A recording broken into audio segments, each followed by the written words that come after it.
Long before history began counting time, the Word was with God. Through him, galaxies were birthed and stars called by name. He crafted the seas with his breath and carved mountains with his thought. But when the fullness of time came, the Word became flesh. And he walked among us. Not as a distant deity nor a veiled mystery, but as a man. A man who wept, who ate, who touched lepers, who listened to children. A man who carried the weight of eternity in his voice. And the gentleness of heaven in his hands. That man was Jesus. He came not just to teach or correct, but to restore. And in doing so, he performed miracles, each one a flash of heaven breaking through the veil of earth. These miracles were not illusions. They were interruptions. Moments when time bowed to eternity, when water obeyed its creator, when death fled from life. In this journey, we will walk through the 7 greatest miracles of Jesus. Moments that not only amazed the world, but revealed the very heart of God. Let us begin where it all began, not with thunder, but with celebration. Part 1, Water turned into wine, the first miracle at Cana. They have no more wine. John 2 verse 3. It was a wedding day in the small town of Cana, a dusty village tucked into the hills of Galilee. Not a place of power or politics, just a place of people. Farmers. Fishermen. Family. And on that day, love was being celebrated. Among the guests were Jesus, his disciples, and his mother Mary. He had not yet performed any miracles. There were whispers, rumors from the Jordan about a dove descending and a voice from heaven, but here, he was simply Mary's son. The music played. The people danced. The wine flowed. And then, it ran out. A crisis at a Jewish wedding wasn't just awkward, it was humiliating. A wedding was meant to last for days. Running out of wine would be seen as poor planning. Or worse, as a sign of bad fortune. Mary saw it first. She approached her son, not with panic, but with trust. They have no more wine. Jesus looked at her, his gaze tender yet firm. Woman, why do you involve me? My hour has not yet come. It wasn't rejection. It was revelation. Mary didn't argue. She turned to the servants and said 5 words that would echo for eternity, do whatever he tells you. In the corner stood 6 stone water jars. Massive. Each could hold 20 to 30 gallons. They were used for ceremonial washing, rituals of purification. They were full of religion, but empty of joy. Jesus said, fill the jars with water. The servants obeyed. Then he said, now draw some out and take it to the master of the banquet. The moment the servant dipped his ladle into the water, something happened. No lightning. No glowing hands. No dramatic shout. Just, transformation. The water had become wine. But not just any wine. When the master of the banquet tasted it, he called the bridegroom over and exclaimed, everyone brings out the choice wine first and then the cheaper wine after the guests have had too much to drink, but you have saved the best till now. The miracle wasn't just about wine. It was about timing. It was about joy. Jesus didn't perform his first miracle in the temple. Not in the synagogue. Not on a mountaintop. But at a wedding. A celebration of covenant. Of union. Of love. This miracle whispered of a deeper promise, that Jesus had come not to condemn the world, but to bring restoration. Celebration. Overflow. The stone jars represent religion, cold, ritual, impersonal. But Jesus turned them into vessels of joy, flavor, and abundance. He didn't just make wine. He made the best wine. And he made it in abundance, about 120 to 180 gallons of it. He made more than they needed, because his grace is never scarce. The servants knew. They were the first to see the miracle, the invisible moment when water surrendered to the will of its creator. The disciples saw too. And John tells us, this, the first of his signs, Jesus performed at Cana in Galilee.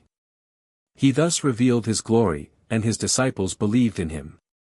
John 2 verse 11, belief did not begin with thunder. It began with wine. The kind that came from obedience. The kind that flowed from empty jars filled in faith. This miracle, though quiet, announced the start of something irreversible. Jesus had taken the first step into public ministry. He had revealed his power not to overpower, but to restore. He had turned embarrassment into abundance. Shame into sweetness. Lack into laughter. This is the Jesus we follow. The one who sees the emptiness, and fills it. The one who waits for the right moment, then transforms everything. The one who does not ignore need, but exceeds expectation. He had never seen the sun. Not once. Not its rise over the hills of Judea, not the shimmer of Galilee's lake at noon, not even the face of his own mother. He was born into darkness, not a metaphor, but a reality. Blind since birth. People didn't know what to do with him. Most avoided his presence. Some pitied. Others whispered, "Who sinned? This man or his parents?" To them, his blindness was a punishment. A mark of divine displeasure. A reminder that suffering was often associated with sin. So they left him alone. Day after day, he sat at the city gates, hands stretched out, collecting coins, not compassion. He had learned to listen better than anyone. Footsteps told him who was rich. Voices revealed who was cruel. Silence. That meant judgment.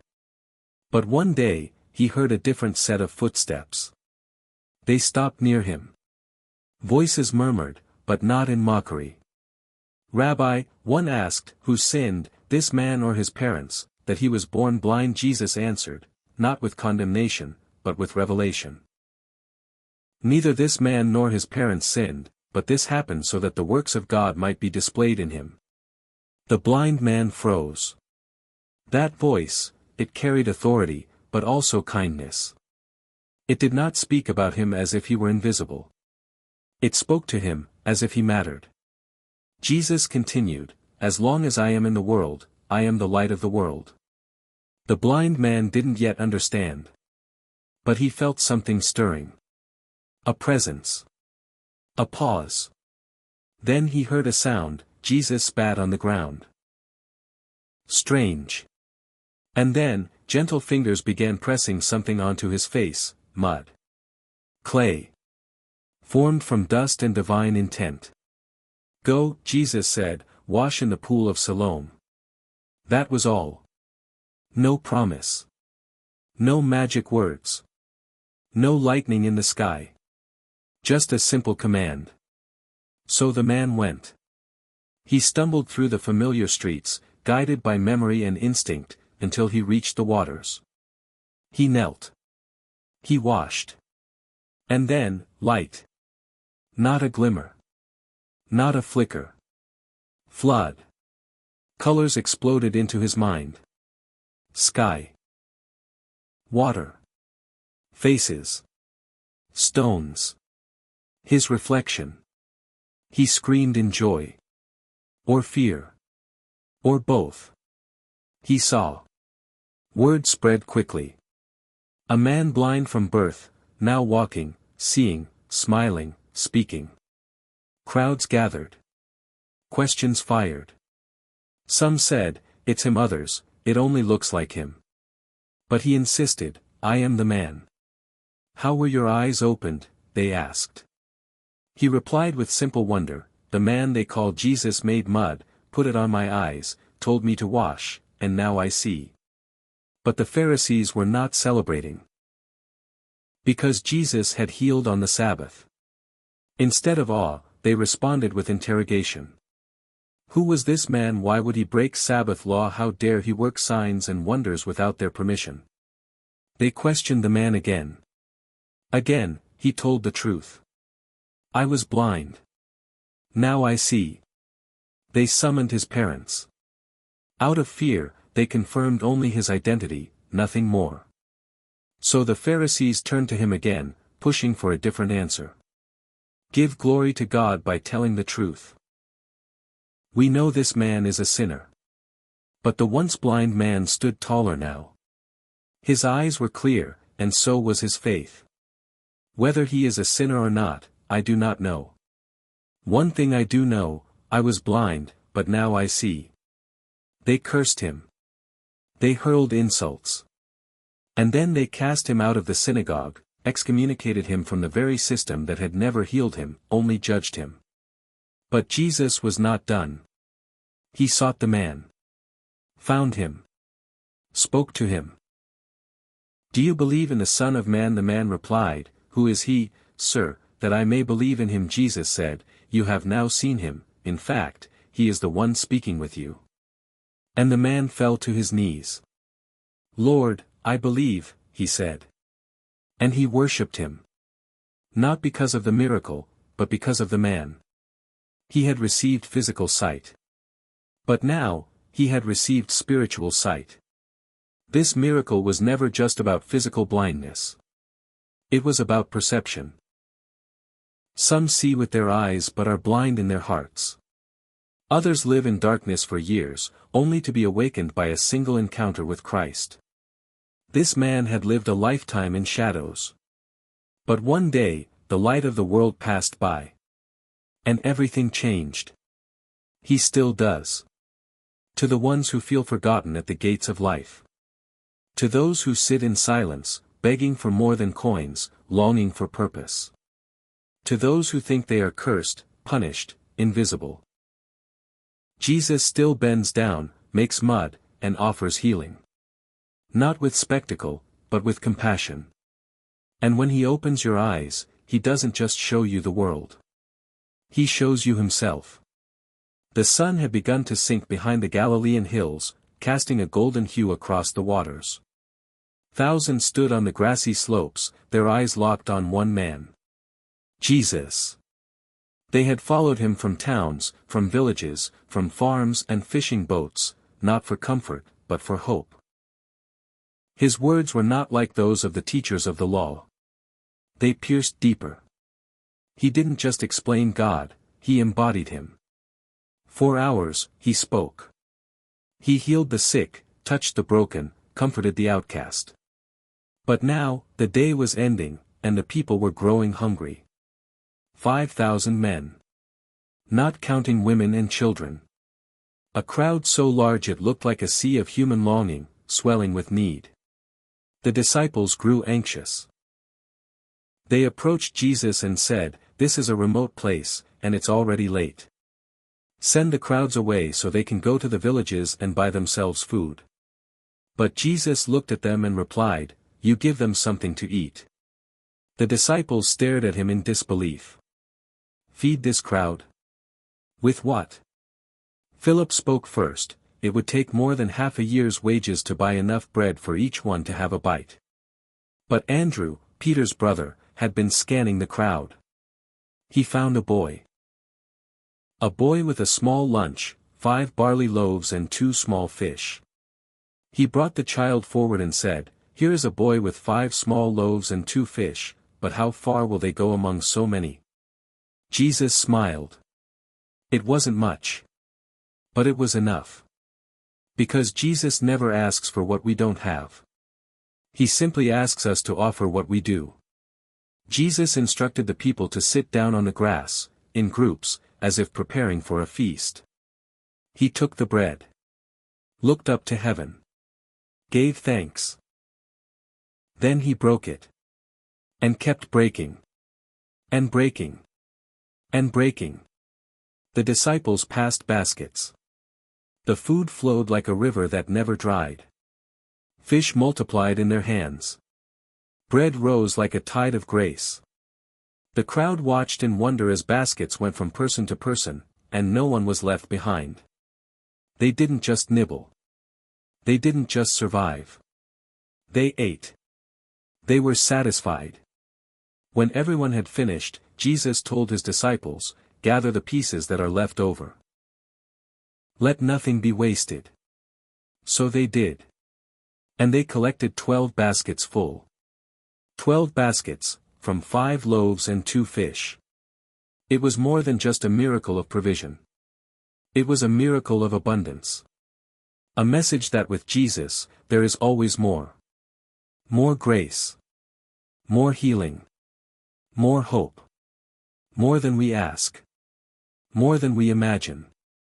The people were amazed. They had seen prophets before. They had heard of manna in the wilderness. But this was different. This was personal. They had tasted the provision of heaven with their own mouths. They began to whisper, "Surely this is the prophet who is to come into the world." Some even tried to make him king by force. But Jesus withdrew. Not because he was afraid, but because they had misunderstood. He had not come to fill stomachs. He had come to fill souls. This miracle teaches us many things, but perhaps the greatest is this: God sees your need before you speak it. When the disciples saw a problem, Jesus saw a possibility. When they wanted to send people away, he wanted to draw them closer. When all they could see was scarcity, he prepared for overflow. You may feel like the boy in the crowd. Insignificant. Holding a lunch that seems too small to matter.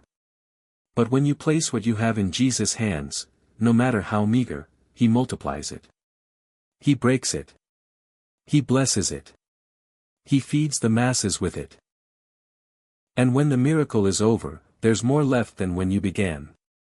Later, after this miracle, Jesus would say, "I am the bread of life. Whoever comes to me will never go hungry, and whoever believes in me will never be thirsty." John 6 verse 35, he was not only the provider. He was the provision. He didn't just feed the people. He was the feast. The miracle of the loaves and fishes had just ended. 5,000 men, and likely many more women and children, had eaten their fill. 12 baskets of leftovers remained.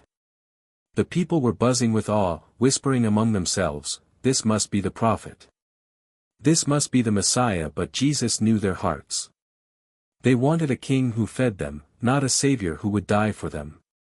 They wanted a throne, not a cross. So, as the crowd pressed closer, he withdrew, quietly, deliberately. He told his disciples to get into the boat and go ahead to the other side of the lake, across the Sea of Galilee. And then, he went up a mountainside, to pray.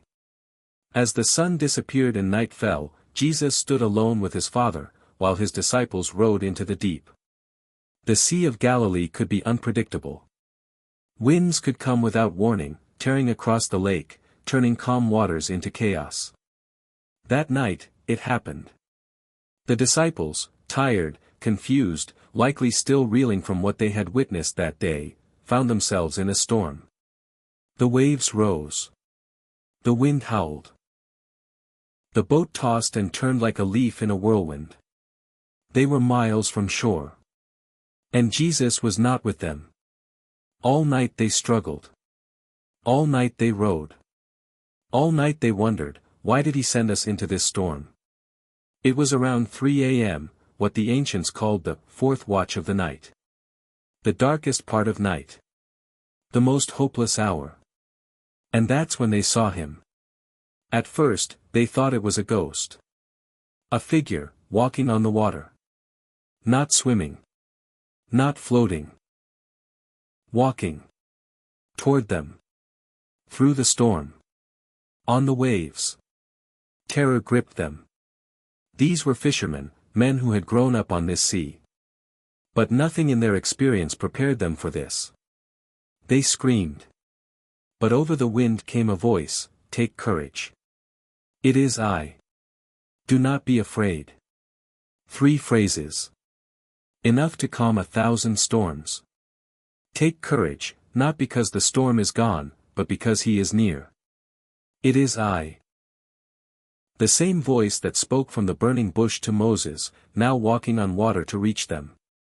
Do not be afraid, because fear loses power in the presence of the one who made the sea. Peter, brash, bold, unpredictable, shouted into the wind, "Lord, if it is you, tell me to come to you on the water, and Jesus said one word, come. Peter climbed out of the boat and stepped onto water. Not ice. Not shallow rocks. Liquid waves. And he walked. He walked toward Jesus. Every step defied nature, logic, gravity. Until his eyes shifted. From Jesus to the wind. From faith to fear. And he sank. As Peter disappeared beneath the waves, he cried, Lord, save me. And immediately, Jesus reached out his hand and caught him. You of little faith, he said gently, why did you doubt? They returned to the boat together. And as Jesus stepped in, the wind died. The waves stilled. The storm ended. Not gradually. Instantly. The disciples were left breathless. Not because the sea was calm. But because they had just seen God. Truly, they said, you are the Son of God. This moment, this miracle, was more than a display of divine power. It was a revelation. Jesus is not just Lord over bread and fish. He is Lord over chaos. He walks on what threatens to drown us. And he reaches down when we sink. You may be in a storm today. The winds of anxiety. The waves of disappointment. The darkness of grief. But take heart. In the fourth watch of your night. He still comes. Not always to stop the storm, but to walk through it with you. Not always to calm the waves, but to calm you. When Peter looked at Jesus, he walked in the miraculous. When he looked at the wind, he began to drown with a cry for help. The same is true for us. Not from a stranger, but from whatever friends, your storm, people Jesus keep your eyes on deeply. Him. He is Mary and Martha of Bethany sent word to Jesus, It Lord, is I, the one you love is sick. Do not be afraid. They didn't ask for healing directly. They didn't need to. They believed that his love would move him. But when Jesus heard the message, he said something strange, this sickness will not end in death. No, it is for God's glory so that God's Son may be glorified through it. And then. He waited. 2 more days. While Lazarus died. To those around him, the delay made no sense. Time was urgent. The illness severe. The clock ticking. But Jesus was not rushed. He knew something they didn't. When he finally told his disciples, let us go back to Judea, they were confused, and afraid. But Rabbi, a short while ago the Jews tried to stone you. Still, he insisted. And then he said plainly, Lazarus is dead, and for your sake I am glad I was not there, so that you may believe. But let us go to him. By the time Jesus arrived in Bethany, Lazarus had been in the tomb 4 days. Mourners filled the house. Wailing echoed through the streets. Mary and Martha's hearts were broken. When Martha heard that Jesus was near, she ran to meet him. Lord, she said, if you had been here, my brother would not have died.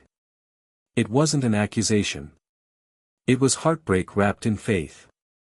But I know that even now God will give you whatever you ask. Jesus looked at her and said, your brother will rise again. Martha replied, I know he will rise again in the resurrection at the last day. But Jesus wasn't talking about someday. He was talking about today. I am the resurrection and the life. The one who believes in me will live, even though they die. Do you believe this? Martha, with tears in her eyes, whispered, Yes, Lord. I believe. Then Mary came. She fell at his feet, sobbing, Lord, if you had been here. And in that moment, surrounded by grief, mourning, confusion, and pain, Jesus wept. He didn't cry because Lazarus was dead. He knew he would raise him. He cried because his friends were broken. Because death was never meant to be part of the story. Because love always enters the pain before it offers the solution. Jesus walked to the tomb, a cave with a stone rolled across its entrance. Take away the stone, he said. Martha, always practical, warned him, "Lord, by this time there is a bad odor. He has been there 4 days." But Jesus replied, "Did I not tell you that if you believe, you will see the glory of God?" They rolled the stone away. And Jesus lifted his eyes to heaven and prayed, "Father, I thank you that you have heard me. I knew that you always hear me, but I said this for the benefit of the people standing here." Then he shouted. Not whispered. Not muttered. Shouted. "Lazarus, come out!" Silence. Then. Movement. A rustle inside the tomb. A gasp from the crowd. And then, Lazarus appeared. Wrapped in grave clothes. Shuffling forward. Alive. The man who had been dead for 4 days was now standing in the sunlight, blinking at a world he never expected to see again. Jesus said, "Unbind him and let him go." And so they did. Tears turned to laughter. Mourning to dancing. Fear to awe. News spread like fire. People came from all over to see Lazarus. The miracle couldn't be denied. And the religious leaders grew desperate. They plotted not only to kill Jesus, but to kill Lazarus, the living evidence that Jesus held authority even over the grave. But death had already lost. Nothing would ever be the same. Jesus didn't just raise Lazarus to prove his power. He did it to show us his heart. He is the resurrection. He doesn't just reverse death, he rewrites it. He doesn't just call Lazarus by name, he calls us out of our graves of shame, fear, sin, despair. And when we respond to his voice, the grave must let go. He still weeps with us. He still calls into tombs. He still rolls away stones we thought were permanent. He still shouts our names into the darkness. And if we listen, we too will rise. He had once been a son, a friend, perhaps even a husband or a father. But then came the white spots, the skin lesions, the loss of feeling. Then came the word no one wants to hear, leprosy. From that moment, his life shattered. Banished from town. Separated from family. Stripped of name, dignity, identity. He was now unclean. The law was clear, he had to live outside the camp, announce his presence by shouting, "Unclean. Unclean," if anyone came near. People didn't just avoid him. They ran. Some threw stones. Children cried when they saw his face. He hadn't felt a human touch in years. No embrace. No handshake. No hand on his shoulder to say, "You're not alone." Only silence. Only shame. Only slow decay. But then, he heard rumors. Of a man from Nazareth who healed the sick, gave sight to the blind, cast out demons. A man who touched people. Could it be hope stirred? Desperation burned. And so, breaking every rule, risking public outrage, the leper approached. He fell on his knees before Jesus. Face to the ground. Voice trembling, "Lord, if you are willing, you can make me clean." He didn't question Jesus' power. Only his willingness. Because the world had taught him this. You may be healable, but you're not worth healing. The crowd gasped. Some backed away. Others shouted, "Get him out of here," but Jesus didn't step back. He stepped forward. He looked at the man, truly looked at him. Not with disgust. Not with fear. But with compassion. Then. He did the unthinkable. He reached out his hand, and touched him. A gasp rippled through the crowd. Jesus, Rabbi, miracle worker, Holy One, had just touched a leper. And in that moment, a lifetime of rejection unraveled. Then Jesus spoke, "I am willing. Be clean." Instantly, the disease vanished. The skin that had been decayed and gray turned healthy and whole. Fingers restored. Color returned. But more than his skin was healed. His identity came back. His dignity. His place in the world. He no longer had to hide. No longer had to shout, unclean. Now he could run. Rejoice. Return. Jesus could have healed him with a word from a distance. But he chose to touch.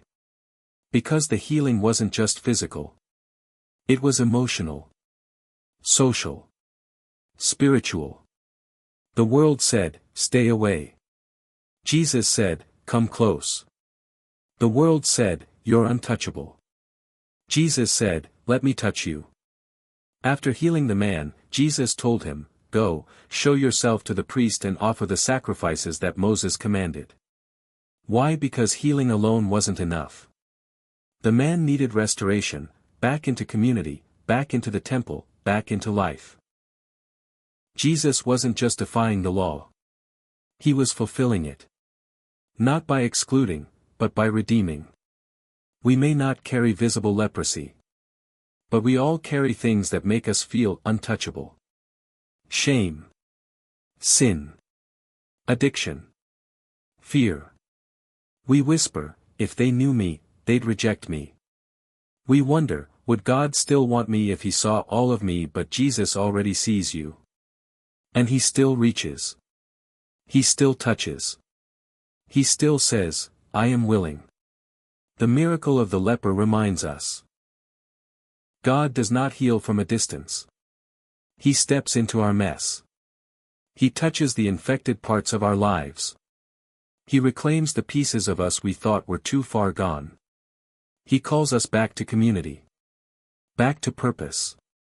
Back to him.